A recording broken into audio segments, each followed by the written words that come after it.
오늘 우리에게 주시는 하나님의 말씀은 누가복음 15장 11절부터 24절까지입니다. 제가 봉독합니다. 예수께서 말씀하셨다. 어떤 사람에게 아들이 둘 있는데 작은 아들이 아버지에게 말하기를 아버지 재산 가운데서 내게 돌아올 몫을 내게 주십시오 하였다. 그래서 아버지는 살림을 두 아들에게 나누어 주었다. 며칠 뒤에 작은 아들은 제 것을 다 챙겨서 먼 지방으로 가서 거기서 방탕하게 살면서 그 재산을 낭비하였다. 그가 모든 것을 당진했을 때에 그 지방에 크게 흉년이 들어서 그는 아주 궁핍하게 되었다. 그래서 그는 그 지방의 주민 가운데 한 사람을 찾아가서 몸을 의탁하였다. 그 사람은 그를 들로 보내서 돼지를 치게 하였다. 그는 돼지가 먹는 쥐염 열매라도 좀 먹고 배를 채우고 싶은 심정이었으나 그에게 먹을 것을 주는 사람이 없었다. 그제서야 그는 제정신이 들어서 이렇게 말하였다. 내 아버지의 그 많은 품꾼들에게는 먹을 것이 남아도는데 나는 여기서 굶어 죽는구나. 내가 이런 아버지에게 돌아가서 이렇게 말씀드려야겠다. 아버지, 내가 하늘과 아버지 앞에 죄를 지었습니다. 나는 더 이상 아버지의 아들이라고 불릴 자격이 없으니 나를 품꾼의 하나로 삼아 주십시오. 그는 일어나서 아버지에게로 갔다. 그가 아직도 먼 거리에 있는데 그의 아버지가 그를 보고 측은히 여겨서 달려가 그의 목을 껴안고 입을 맞추었다. 아들이 아버지에게 말하였다. 아버지, 내가 하늘과 아버지 앞에 죄를 지었습니다. 이제부터 나는 아버지의 아들이라고 불릴 자격이 없습니다. 그런 아버지는 종들에게 말하였다. 어서 가장 좋은 옷을 꺼내서 그에게 입히고 손에 반지를 끼우고 발에 신을 신겨라. 그리고 살찐 송아지를 끌어내다가 잡아라. 우리가 먹고 즐기자. 나의 이 아들은 죽었다가 살아났고 내가 잃었다가 되찾았다. 그래서 그들은 잔치를 벌였다. 아멘.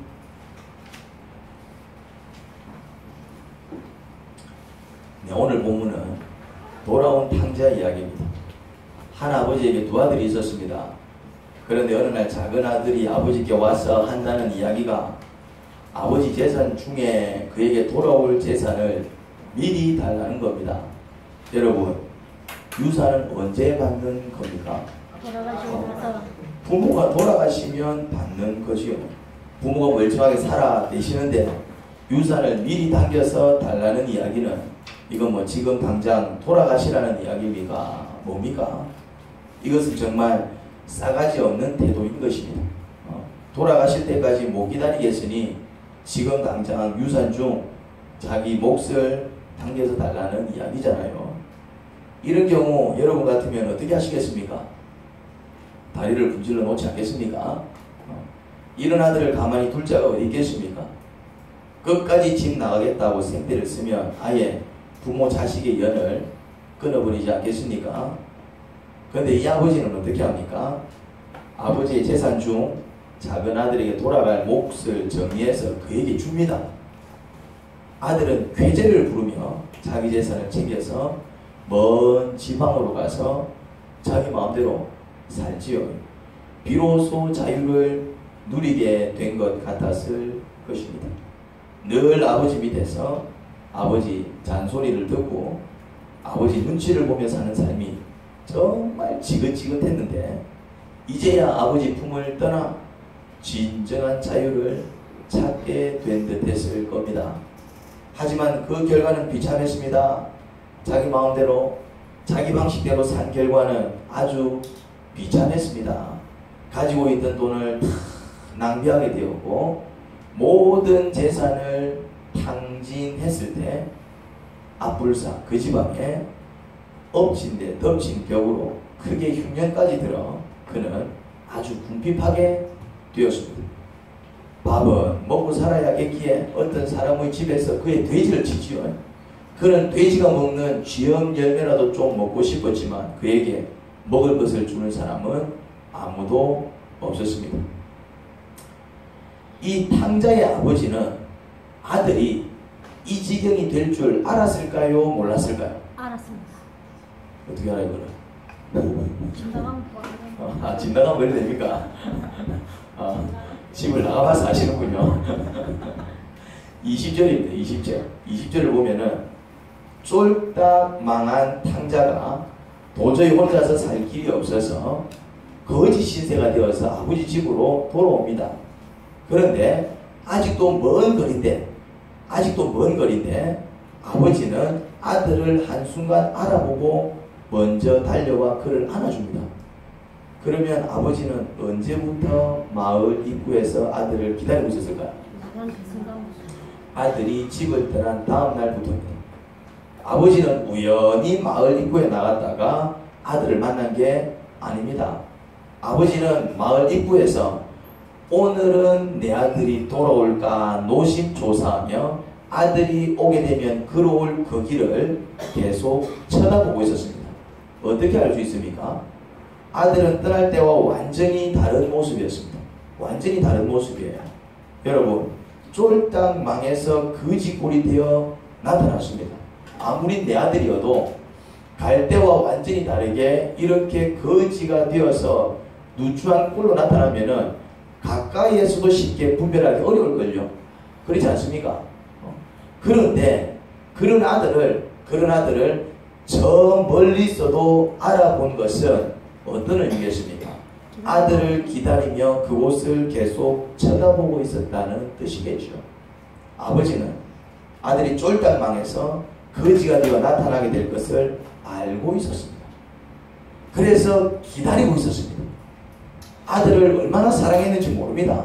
그렇지 않고서야 언제 돌아올지 모를 아들 기다리겠다고 매일 그렇게 동구에 나가 목이 빠져라 아들이 걸어올 그 길을 쳐다보고 있지 않았겠죠. 나는 이게 이해가 되지 않았습니다. 이게 지금 이해가 안 되는 모습이에요. 아들이 쫄딱 망해서 돌아올 줄 알았으면 아들을 내보내지 말았어야죠. 언제 돌아올지 모를 아들 기다린다고 매일 동구에 나가 가슴을 졸일 것 같았으면 처음부터 내보내지 말았어야죠. 그것도 한재산 손에 쥐어줘서 말입니다. 그렇게 내보내지 말았어야지요. 정말 이해하기 힘든 아버지입니다. 아무리 생각해도 이 아버지 좀 이상해요. 그런데 오늘 본문에 나오는 아버지는 하나님을 가리키고 있습니다. 하나님의 마음을 설명하기 위해서 지금 예수님이 이 예화를 들고 있는 거거든요. 하나님의 마음을 설명하기 위해서. 그러니 이 본문에 등장하는 아버지는 누구를 가리킨다고요? 하나님. 이 아버지는 하나님을 가리키고 있습니다. 하나님께서 이상해요. 하지만 설마 하나님께서 이상하시겠습니까? 우리가 하나님을 제대로 이해하지 못하는 것이겠지요. 그러면 이 아버지는 왜 아들에게 한 재산 쥐어줘서 내보냈을까요? 쫄딱 망해 돌아올 줄 뻔히 알면서, 그리고 아들 나가면 그때부터 노심초사 이 아들 오늘은 돌아올까 그렇게 마음 졸이며 동구에 나가 기다릴 거면서 왜 한 재산 쥐어줘서 내보냈냐 이 말입니다. 아마 그 이유는 이런 것일 겁니다.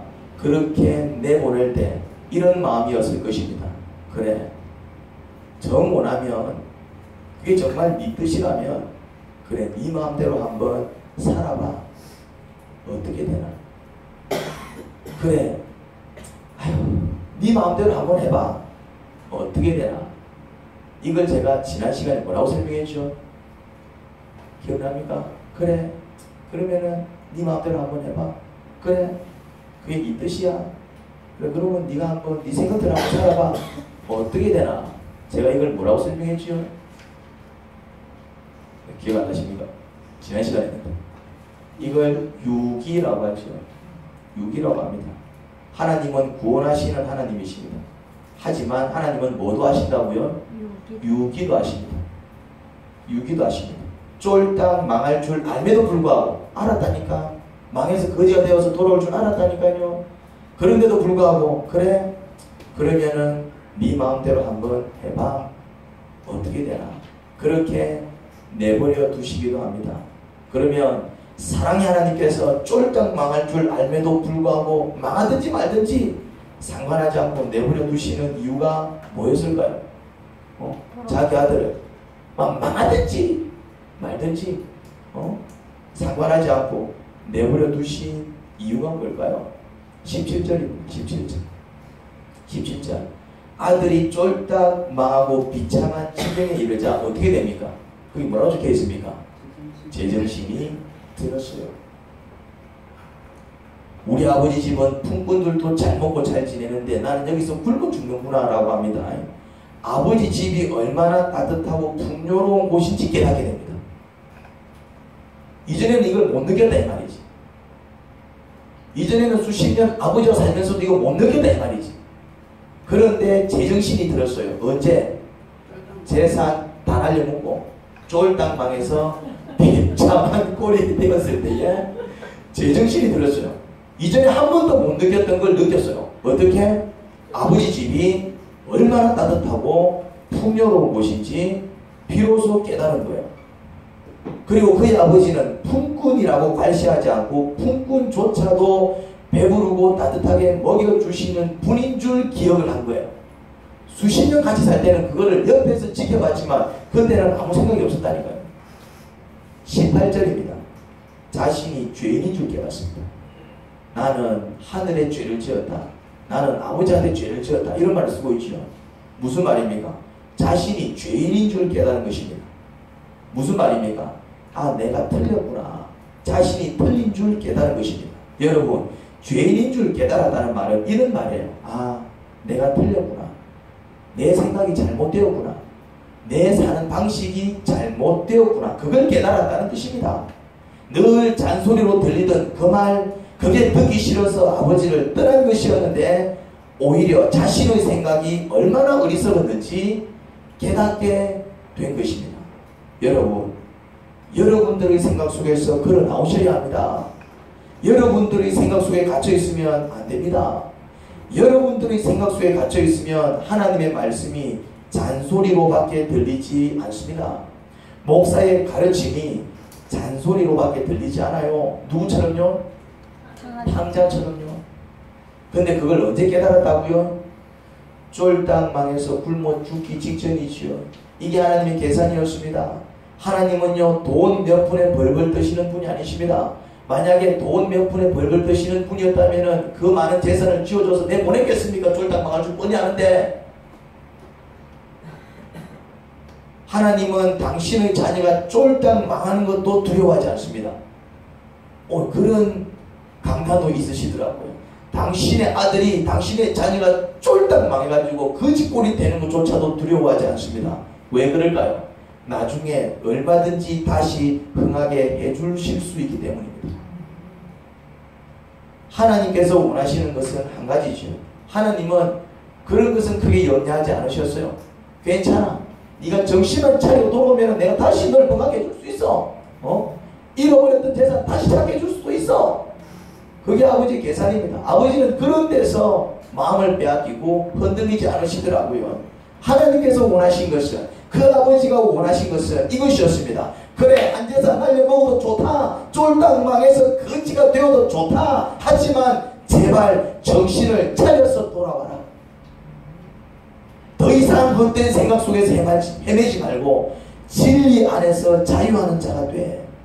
그게 바로 하나님의 뜻이지요. 21절입니다. 아들의 고백입니다. 아들이 이렇게 고백합니다. 아버지, 제가 하늘과 아버지 앞에 죄를 지었어요. 이제부터 저는 아버지 아들이라고 불릴 자격이 없습니다. 하지요. 집 떠나기 전 싸가지 없던 모습은 온데간데없고 사람이 완전히 달라져 있습니다. 우리는 이걸 뭐라고 합니까? 철들었다. 네가 철들었구나. 네가 사람이 달라졌구나. 네가 정신을 차렸구나. 하지만 아버지는 그 아들을 어떻게 대우합니까? 22절부터 24절입니다. 아버지가 종들에게 말하죠. 뭐라고 얘기합니까? 어서 가장 좋은 옷을 꺼내서 그에게 입히고 손에 반지를 끼우고 발에 신을 신겨라. 그리고 살찐 송아지를 끌어내다가 잡아라. 우리가 먹고 즐기자. 나의 이 아들은 죽었다가 살아났고 내가 잃었다가 되찾았다라고 하지요. 여러분, 성경은 하나님의 말씀입니다. 그렇게 믿으십니까? 네. 성경을 읽고 묵상하게 되면 하나님의 음성을 듣게 됩니다. 만약 그 음성이 달콤한 말씀일 때는 미소를 지으면서 아멘 하지요. 하지만 우리가 듣기 싫은 말씀을 하시면 인상을 찡그리며 그 말씀을 잔소리로 듣습니다. 그리고 그게 반복되면 그 다음부터는 아무리 성경을 읽고 묵상해도 하나님의 음성이 들리지 않습니다. 그런데요, 그 상태가 되면 기도도 잘 되지 않겠지요. 아무리 성경을 읽고 묵상해도 하나님의 음성이 들리지 않으면 더 이상 성경을 읽고 묵상하려고 하지 않을 것입니다. 그리고 그 상태가 되면 기도도 재미가 없기 때문에 기도를 멈추게 되죠. 하도 근성을 하게 될 것입니다. 형식적으로 몇 마디 하다가 말아버리겠죠. 그런데 그것을 아셔야 합니다. 그게 바로 무슨 상태라고요? 그게 바로 유기 상태입니다. 그래, 그러면 네 마음대로 한번 해봐. 어찌되나? 하나님께서 여러분들을 유기하시고 그냥 지켜보십니다. 유기 상태가 되면요, 서서히 삶이 꼬이기 시작합니다. 한 재산을 챙겨서 집을 떠난 탕자는 처음에는 신났어요. 이제는 지긋지긋한 아버지의 잔소리를 듣지 않게 됐습니다. 자기 생각대로 살 수 있게 되었고요. 자기 마음대로 자기 하고 싶은 대로 살 수 있게 된 것이지요. 그걸 축복으로 여긴 그예요. 그런데 좋은 것도 잠시였습니다. 모든 재산을 탕진할 즈음에 그 땅에 기근이 들자 그는 궁핍한 지경에 이르러 먹을 게 없어서 굶어 죽게 생겼죠. 아주 비참한 지경에 이른 것입니다. 유기 상태가 되면 이런 꼴을 당하게 됩니다. 사람들은 하나님의 말씀을 듣기 싫어합니다. 자기 하고 싶은 대로 하기를 원합니다. 모든 사람들의 특징인 것 같아요. 일부 사람들만의 특징이 아니에요. 하나님의 말씀과 자신이 하고 싶은 것이 일치하면 큰 문제가 되지 않습니다. 하지만 하나님의 말씀과 자기가 하고 싶은 것이 다를 땐 하나님의 말씀을 뭐로 듣게 된다고요? 잔소리로 듣기 시작합니다. 내가 원하는 것과 하나님의 말씀이 다를 때는 그게 잔소리로 들려요. 하나님은 술에 취하지 말라 하십니다. 성경을 보면 그런 내용이 참 많이 나와요. 술 자체는 악한 것이 아닙니다. 성경은 술 자체를 악하다라고 얘기하지 않습니다. 술을 음식으로 이야기하고 있고 때로는 술을 약으로 이야기도 합니다. 하지만 하나님은 절제하지 못하고 술에 빠져 사는 것은 심각한 죄로 보십니다. 그래서 절제할 수 없거든 아예 그냥 마시지 마 그렇게 말씀하세요. 하지만 술을 좋아하는 분들은 그 말씀을 잔소리로 듣습니다. 그리고 어떻게 합니까? 그냥 그 말씀 무시하고 자기 하고 싶은 대로 해요. 그러면 하나님은 어떻게 하신다고요? 유기하십니다. 그래, 그러면 네 마음대로 한번 해봐. 어찌 되나? 어떻게 됩니까? 나중에 건강 잃고 가정 잃고 신세를 망치게 됩니다. 누구처럼요? 탕자처럼 비참한 지경에 이른다 이 말입니다. 하나님은 부모를 공경하라고 하십니다. 성경을 보면 그 말씀도 참 많이 나와요. 부모를 공경해라. 구약에서도 그 말씀 많이 나오고요. 신약에서도 많이 나와요. 부모를 공경해. 하지만 부모와 관계가 좋지 않은 사람은 부모를 공경하는 게 쉽지 않을 것입니다. 심지어 부모한테 큰 상처를 가진 자들은 부모 얼굴조차 보기 싫어할 것입니다. 하지만 하나님은 부모를 공경하라고 하시지요. 그렇지만 그렇게 하기 싫으면은 그 말씀이 뭐로 들린다고요? 잔소리로 들립니다. 왜 꼭 그렇게 해야 되는데? 왜 꼭 그렇게 해야 되는데? 부모가 나한테 해준 게 뭐가 있다고? 왜 꼭 그렇게 해야 되는데? 부모한테 사랑 많이 받았을 때는 그렇게 하는 것이지. 지금까지 내가 부모 없이 내가 잘 살아왔는데 새삼 지금 와서 무슨 부모를 공경해? 그러면서 하나님 말씀을 무시하게 되면은 하나님은 그래 그러면은 네 마음대로 한번 해봐. 어찌 되나? 뭐 하신다고요? 유기하십니다. 내버려 두신대. 그래 그럼 한번 네 마음대로 해봐. 어떻게 되나? 어떻게 될까요? 자녀들에게 똑같은 일을 당하게 될 겁니다. 나 또한 자녀들에게 깊은 상처를 주는 부모가 될 것이고요. 나의 자녀들은 내가 우리 부모한테 한 것과 똑같이 그들이 나에게 그렇게 할 것입니다. 나이 들면 역시나 비참한 지경에 이르게 된다고요. 하나님은 부부가 간음을 행하지 말고 서로 사랑하고 아껴주기를 바라십니다. 성경에는 또 그런 말씀이 참 많이 나와요. 그리고 하나님께서 하나 되게 하신 부부관계를 사람이 임의로 가르기를 바라지 않으십니다. 내가 하나 되게 한 것을 너희가 나누지 마. 이혼하지 마. 성경에는 그런 말씀도 참 많이 나와요. 하지만 배우자가 아닌 다른 이성 친구가 생긴 사람은 자기 배우자만으로 만족하지 못합니다. 그런 사람은 간음을 행하지 마. 자기 배우자만을 바라보라는 말씀을 뭐로 여긴다고요? 잔소리로 여깁니다. 내만 이래 사나? 뭐 다 그래 사는데 애인 없는 남자들이 어디 있어? 막. 그리고 배우자가 꼴보기 싫어 이혼하기를 원하는 사람도 역시나 하나님의 말씀을 뭐로 여긴다고요? 잔소리. 내가 얼마나 참아야 되는데 이만큼 참았으면 됐지. 그리고 자기 하고 싶은 대로 하지요. 그러면 하나님은 또 안타까워하시지만 이렇게 말씀하십니다. 그래, 그러면 한번 네 마음대로 해봐. 어찌되나 내버려 두시고 그냥 지켜보십니다. 하나님께서 그냥 지켜보시는 상태, 그게 뭐라고요? 그게 유기 상태입니다. 하나님은 때론 그렇게 그래 한번 네 마음대로 해봐. 어찌되나 어떻게 될까요? 분명 크게 고통을 느낄 만한 일을 경험하게 됩니다. 비참한 지경에 이릅니다. 누구처럼요? 탕자처럼요. 그런데 더 안타까운 것은 일반 사람들은 하나님을 믿지 않아서 하나님의 말씀을 외면한다 치더라도 그들은 하나님을 안 믿으니까 당연히 안 믿는 하나님의 말씀을 왜 그들이 따르겠어요?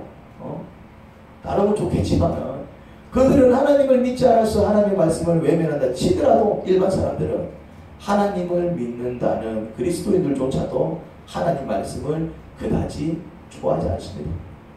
하나님의 말씀이 나의 생각과 비슷하면 아멘 하면서 좋아합니다. 그때는 아주 신나요. 하나님의 말씀이 나의 생각과 비슷하면 순종도 잘합니다. 그때는 적극 순종합니다. 제가 그렇게 하지요. 하지만 하나님의 말씀과 나의 생각이 다르면요, 그때는 얼굴빛이 달라집니다. 왜 그렇게 해야 되는데요? 이런 반감을 가지게 되죠. 그만큼 우리는 우리 마음대로 하고 싶어하는 마음이 너무나도 강해요.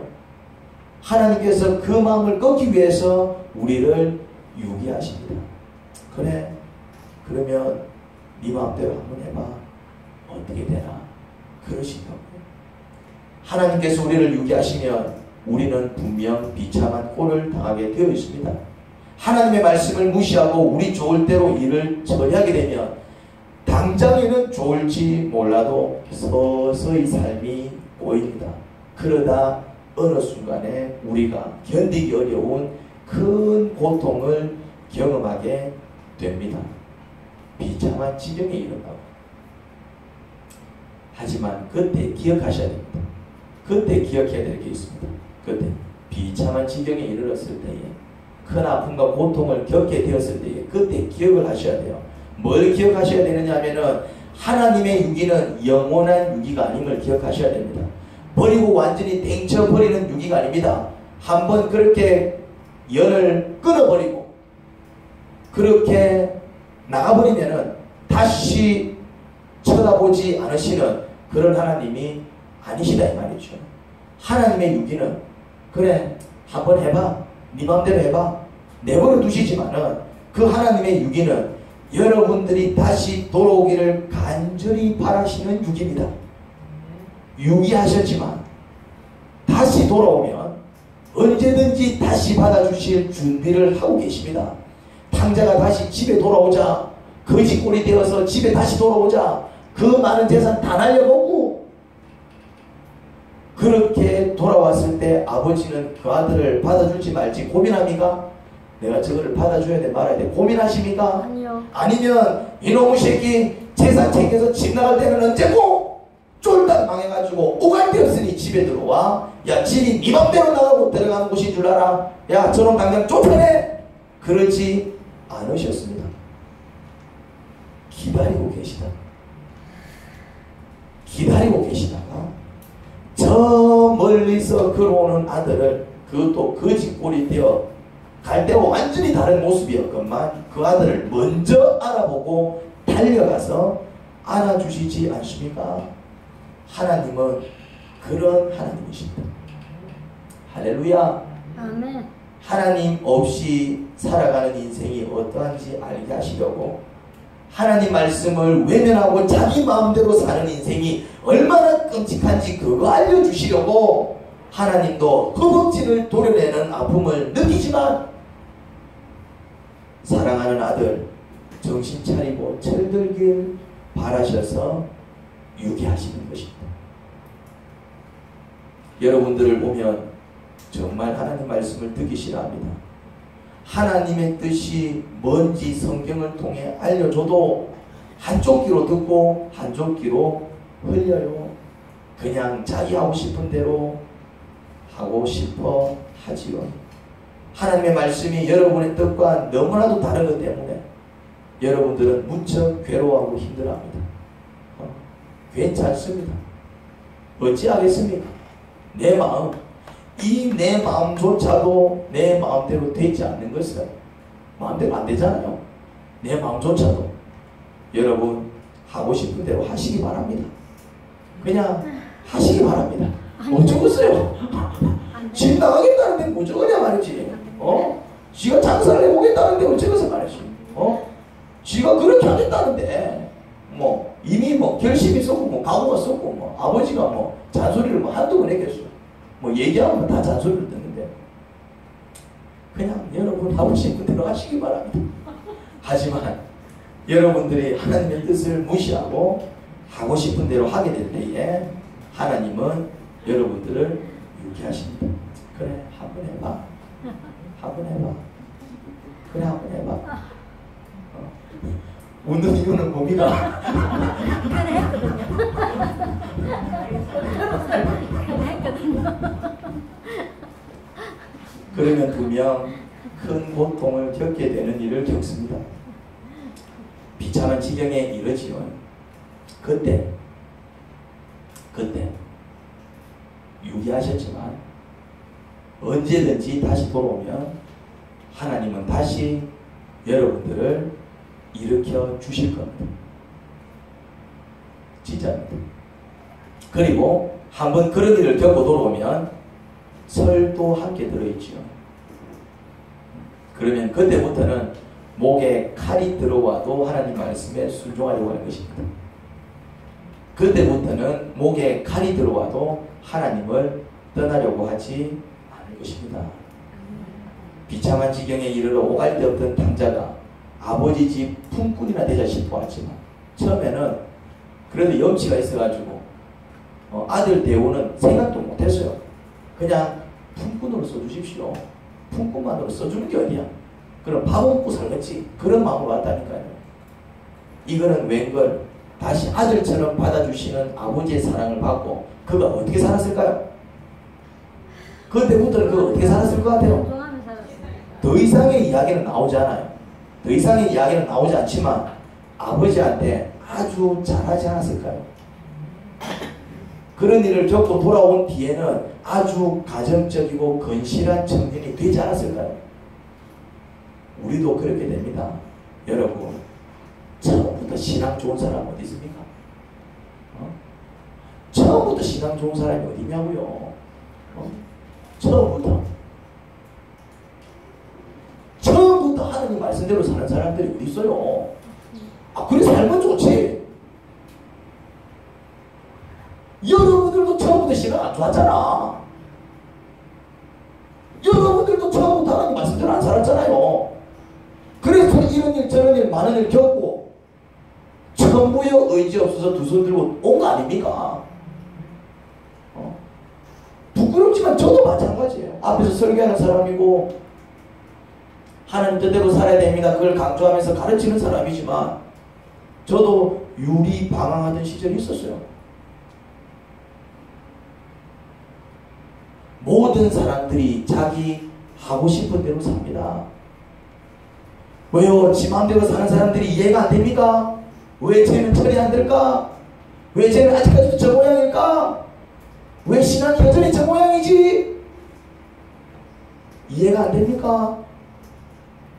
언제쯤이면 내 남편도 예수님을 잘 믿고 구원받을까? 왜 늘 저렇게 살지? 이해가 안 됩니까? 그런데 여러분들도 여러분 마음대로 살지 않았습니까? 아닙니까? 그리고 지금도 여러분 마음대로 살고 있지 않습니까? 그렇습니다. 그런데요, 우리 마음대로 살게 되면 반드시 우리는 어려움을 겪게 됩니다. 그래서 모든 사람들이 힘들게 세상을 살아가요. 그래서 모든 사람들이 힘들게 세상을 살아간다니까요. 다들 하나같이 자기 하고 싶은 대로 하다 보니 힘들게 살아가는 것입니다. 심지어 주변 사람들에게 큰 상처와 아픔을 주면서까지 자기 마음대로 사는 사람은 더 비참한 꼴을 당하더라고요. 참 신기하죠. 주변 사람들을 정말 힘들게 하고 그들에게 상처를 주면서까지 자기 마음대로 사는 것도 이게 강도의 차이가 있거든요. 자기 마음대로 사는 것도. 그런데 주변 사람들에게 큰 상처와 아픔을 주면서까지 그렇게 자기 마음대로 사는 사람은 또 더 비참한 꼴을 당하더라고요. 희한하게. 그런데요, 괜찮습니다. 괜찮습니다. 괜찮아요. 쫄딱 안 해도 괜찮아요. 재산 다 털어먹어도 괜찮아요. 병들어도 괜찮습니다. 괜찮습니다.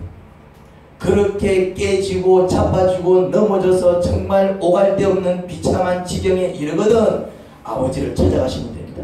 할렐루야. 그때 하나님을 찾아가세요. 그러면은 먼저 여러분을 발견하고 달려오셔서 반지를 끼워주시고 신발을 신겨주시고 옷을 갈아입혀주시고 어이구 내 이른 아들 찾았다며 잔치를 벌려주실 것입니다. 아멘. 하나님 아버지 감사합니다. 그렇습니다. 지 마음대로 살아가는 사람을 보면서 니는 왜 니 마음대로 살아가 얘기할 수 있는 사람이 몇 사람이나 되겠습니까? 다 그래 살지 않습니까? 그 정도의 차이, 강도의 차이는 있어도 아버지 말씀 앞에서 온전히 아버지 말씀에 순종하며 살아가는 사람들이 몇 사람이나 될까요? 저는 아버지의 말씀을 가르치는 목사임에도 불구하고 온전히 아버지 말씀대로 살지 못해 때로는 부끄러움을 느끼고 내가 이래서 되나 싶을 때도 있는데 하나님 아버지 말씀대로 살지 않으면 분명 어려운 일을 겪게 되겠습니다. 아버지는 그래 너가 마음대로 한번 해봐 유기하시니까요. 하지만 자빠지고 넘어지고 깨져 더 이상 오갈 데 없고 의지할 데 없어서 천부여 의지 없어서 두 손 들고 옵니다. 그렇게 나올 때 하나님은 기다렸다는 듯이 먼저 달려오셔서 우리에게 반지를 끼워주시고 신발을 신겨주시고 새 옷 갈아입혀주시고 내 이른 아들 찾았다면서 잔치를 벌려주시는 하나님, 그 하나님을 기억하며 당자가 다시 아버지의 품을 기억해서 돌아간 것처럼 우리의 발걸음 아버지를 향할 때에 구원을 얻게 될 것이고 회복을 얻게 될 것이고 다시 새로운 삶을 살 수 있게 될 줄 믿습니다. 그 믿음과 그 기대를 가지고 비록 살령 쫄딱망의 비참한 꼴에 이르렀을지언정 하나님을 다시 찾아 주의 품에 안길 수 있는 믿음을 우리에게 허락하여 주시옵소서. 그리고 여전히 정신을 차리지 못하고 있는 불쌍한 사람들이 있다면 왜 저렇게 살까 흥분하기보다는 철들기를 바라고 저렇게 고생하면서 아파하면서 뉘우치고 죽게 돌아와 다시 행복한 삶을 영위할 수 있기를 바라는 전도자가 될 수 있기를 간절히 바랍니다. 아멘. 하나님 우리를 그렇게 성숙시켜 주시옵소서. 아멘. 감사를 드립니다. 예수님 이름으로 기도합니다. 아멘.